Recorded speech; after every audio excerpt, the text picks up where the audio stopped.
Hello everyone, welcome back to our YouTube channel Roshan Sai Study Point. Today I will explain you class 12th Vistas book chapter number 2 The Tiger King.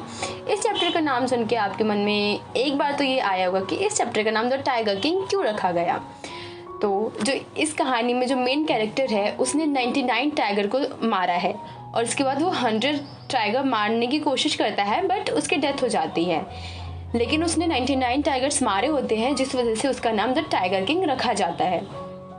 तो इस story की starting में हमें एक राज दरबार, बड़ा सा महल दिखाया जाता है जिसमें राज दरबार होता है और एक बच्चा जिसके आसपास बहुत सारे लोग खड़े होते हैं और उसमें से जो सबसे बड़ा ज्योतिषी होता है वो बच्चे की तारीफ कर रहा होता है कि जो बच्चा है वो योद्धाओं में योद्धा और वीरों में वीर बनेगा। पर फिर वो ज्योतिषी बताते हैं कि एक दिन इस राजा को अपनी मृत्यु का सामना करना पड़ेगा। तभी वो 10 दिन का बच्चा अचानक से बोलता है कि मृत्यु तो सबकी आनी है, डेथ तो एक दिन सबकी होगी, पर आप मुझे ये बताइए कि जो मेरे डेथ का रीज़न होगा वो क्या होगा।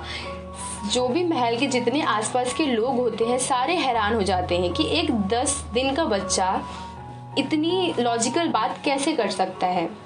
जो वहाँ के जो सबसे बड़े ज्योतिषी होते हैं वो भी हैरान हो जाते हैं, लेकिन वो उसे बताते हैं कि जो आपका जन्म है वो आर्च ऑफ द बुल वृषभ राशि में हुआ है। तो जो बैल है वो जो टाइगर का सबसे बड़ा दुश्मन है। इसी वजह से आपकी जो मृत्यु, आपकी जो डेथ का कारण होगा वो एक टाइगर होगा। सभी को लगता है कि टाइगर का नाम सुनते ही, चीते का नाम सुनते ही वो बच्चा कांप उठेगा, पर ऐसा कुछ नहीं होता। वो बच्चा अपनी तेज घुराती हुई आवाज में बोलता है, सारे चीते, सारे टाइगर सावधान हो जाओ। ये धीरे धीरे पूरे जो उनका विलेज होता है पूरे में ये बात फैल जाती है। जो राजा होता है वो धीरे धीरे बड़ा होता है और शक्तिशाली होता जाता है। उसकी जो शक्तियाँ होती है वो बढ़ती जाती है। अपनी जितनी भी वो शिक्षा होता है वो इंग्लिश में लेता है। जैसे सारे युवराज करते हैं वैसे वो भी अपनी सारी शिक्षा इंग्लिश में लेता है। जब वो 20 साल का होता है, 20 ईयर्स का होता है, तो वो अपना पहला टाइगर मारता है जिससे उसके अंदर बहुत ज़्यादा कॉन्फिडेंस आ जाता है। उस टाइगर को लेकर वो ज्योतिषी के पास जाता है और उसे बताता है कि देखो मैंने इस टाइगर को मार दिया। पर वो जो ज्योतिषी होता है वो धीरे धीरे अपने मन में बोलता है, हल्की आवाज़ में बोलता है कि आप 99 टाइगर्स, 99 टाइगर्स को आप मार लीजिए, पर जो आपका 100वां टाइगर होगा वो आपकी मृत्यु का कारण बनेगा। अगर ऐसा नहीं हुआ, आपको 100वें टाइगर ने कुछ नहीं किया और आपने उसको मार दिया, तो मैं खुद जो मेरी पुस्तकें हैं, जो मेरी बुक्स है, उन सबको फाड़ दूंगा। और जो मेरी चोटी है, आप सब जानते हैं जो ज्योतिष होते हैं, पंडित होते हैं, वो एक चोटी बना के रखते हैं। वो कहता है कि मैं उसे कटवा लूँगा। ये कितनी बड़ी बात हुई कि वो बिल्कुल विश्वास से बोलता है कि जो 100वां टाइगर होगा वो राजा की मृत्यु का कारण बनेगा। राज्य में सभी के ऊपर जो राजा होता है उसने टाइगर्स मारने के लिए बैन लगा दिया होता है कि कोई भी टाइगर्स को नहीं मारेगा, जिससे टाइगर्स की जनसंख्या, जो उसकी पॉपुलेशन है वो बढ़े और राजा जल्दी से जल्दी 100 टाइगर्स को मार सके। लेकिन एक बार ऐसा होता है कि एक ब्रिटिश अधिकारी राजा के दरबार में आता है और वो उनसे टाइगर्स मारने की अनुमति लेता है, लेकिन राजा उसे मना कर देता है। राजा धीरे धीरे शिकार करता गया और जितने भी शिकार करे उसको खाली सफलता मिलती गई। उसने 10 वर्ष के अंदर जो 70 टाइगर्स थे उनको मार दिया था। उसने 70 शेरों को सिर्फ 10 वर्ष के अंदर मार दिया था। पर धीरे धीरे उसने इतने सारे टाइगर्स को मार दिया कि उसके ही विलेज में, प्रतिबंधपुरम में, जो उसके जंगल थे वहाँ पर टाइगर्स की कमी होने लग गई। टाइगर्स धीरे धीरे मानो लुप्त हो गए। उनकी जनसंख्या इतनी कम हो गई कि वो उनको जंगलों में मिलना बंद हो गई, जिससे राजा के मन में एक डर पैदा हो गया।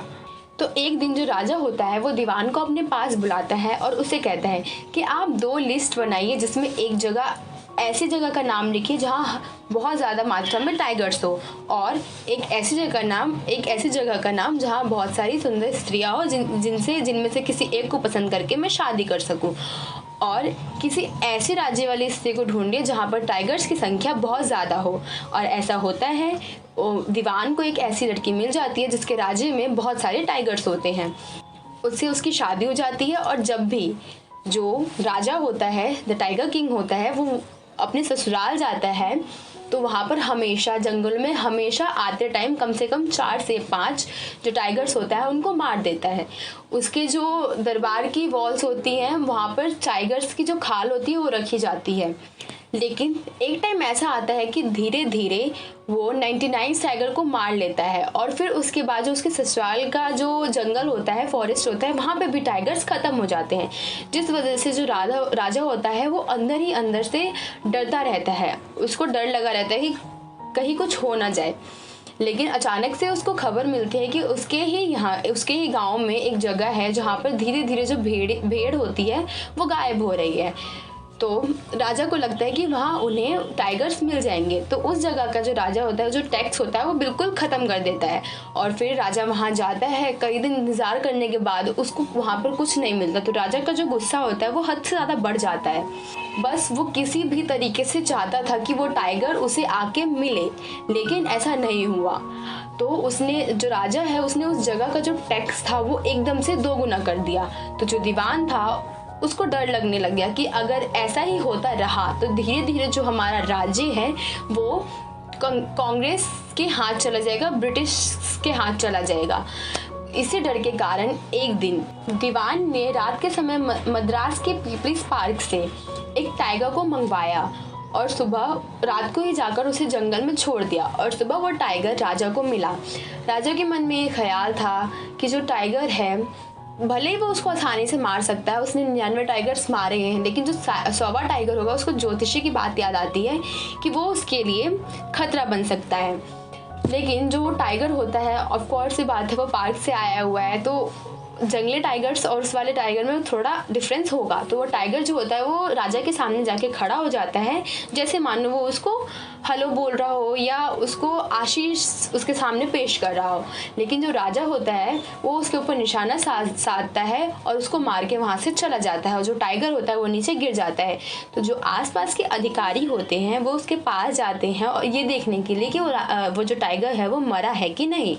लेकिन जैसे वो उसके पास जाते हैं वो टाइगर धीरे धीरे अपनी आंखें खोल देता है, इस डर से कि अगर ये बात राजा को पता चली तो सभी अधिकारियों को मार देगा।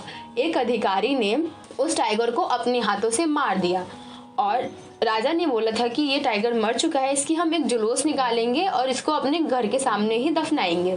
ऐसा ही किया गया, लेकिन वो जो टाइगर है वो राजा के हाथों नहीं मारा गया, वो मारा गया एक अधिकारी के हाथों।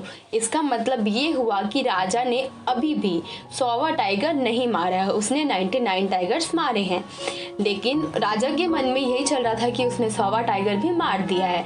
उस टाइगर को बहुत सारी सजावट के साथ, जुलूस के साथ उसके महल के पास ले जाया गया, उसकी कब्र बनाई गई, उसकी पेशी की गई और उसके बाद जो राजा है वो संतुष्ट हो गया। वो अपनी वाइफ के साथ, अपने बच्चे के साथ अपना लाइफ स्पेंड करने लगा। एक दिन उसके बच्चे का 3रा जन्मदिन आया और वो चाहता था कि उसने अभी तक जितना भी टाइम है वो सिर्फ टाइगर्स में लगा दिया, लेकिन इस बार वो अपने बच्चे को एक बहुत अच्छा गिफ्ट देना चाहता था। इसलिए वो बाजार गया। बाजार में उसे वहाँ एक लकड़ी की वुडन टाइगर टॉय था वो दिखा। उसको लकड़ी का चीते का खिलौना दिखा। उसने उस खिलौने को लिया और उसे वो बहुत पसंद आया। तो उसने दुकानदार से पूछा इसका रेट कितना है। दुकानदार ने इस डर से कि अगर वो राजा को बताएगा कि ये सिर्फ 9 पैसे का है, राजा को ऐसा ना लगे कि उसने कितने कम कीमत वाला खिलौना या गिफ्ट है जो उसके बेटे के लिए चूज किया है। दुकानदार उसे झूठ बोलता है, उसे कहता है ये सिर्फ 300 रुपए का है।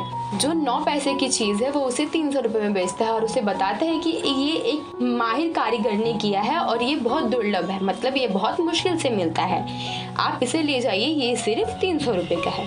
राजा बहुत खुश होता है। उसके बाद उसको पसंद आती है, उसको पैसे देता है और गिफ्ट लेके चला जाता है। अपने कमरे में बैठ के जो राजा और उसका बेटा है वो उस खिलौने के साथ खेल रहे होते हैं।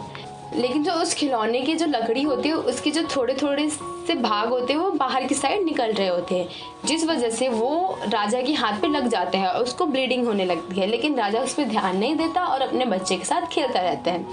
लेकिन अगले दिन वो जो होता है वो धीरे धीरे, और जो चोट होती है राजा की धीरे धीरे और बढ़ने लगती है, और 4 दिन बाद उसका संक्रमण फैल जाता है और उसके हाथों में बहुत ज़्यादा, उसका पूरा एक हाथ खराब हो जाता है। तो जल्दी जल्दी में ऑपरेशन करने के लिए 3 सर्जन को बुलाया जाता है। मद्रास के जो 3 सर्जन होते हैं उनको बुलाया जाता है। सलाह मशवरे के बाद ऑपरेशन किया जाता है, और ऑपरेशन करने के बाद जो तीनों सर्जन्स होते हैं वो थिएटर से बाहर आते हैं और घोषणा करते हैं कि ऑपरेशन सफल रहा, जो राजा है वो मर गया। एंड में जो राइटर है वो हमें बताते हैं कि जो 100वां शेर है, जो 100वां चीता है, टाइगर है, उसने अपना बदला ले लिया। इस कहानी से हमें यही पता चलता है कि हम कितनी भी कोशिश कर ले अपनी मौत को रोकने की, अपनी डेथ को रोकने की, लेकिन जो डेथ डेट हमारी फिक्स हो रखी है उस दिन हमारी डेथ होके ही रहेगी। जैसे कि एक रियल टाइगर ने ना सही, लेकिन एक वुडन टाइगर ने अपना बदला ले लिया। वो उसका 100वां टाइगर था और उसकी हल्की सी खरोच से राजा की डेथ हो गई। It means death is fix.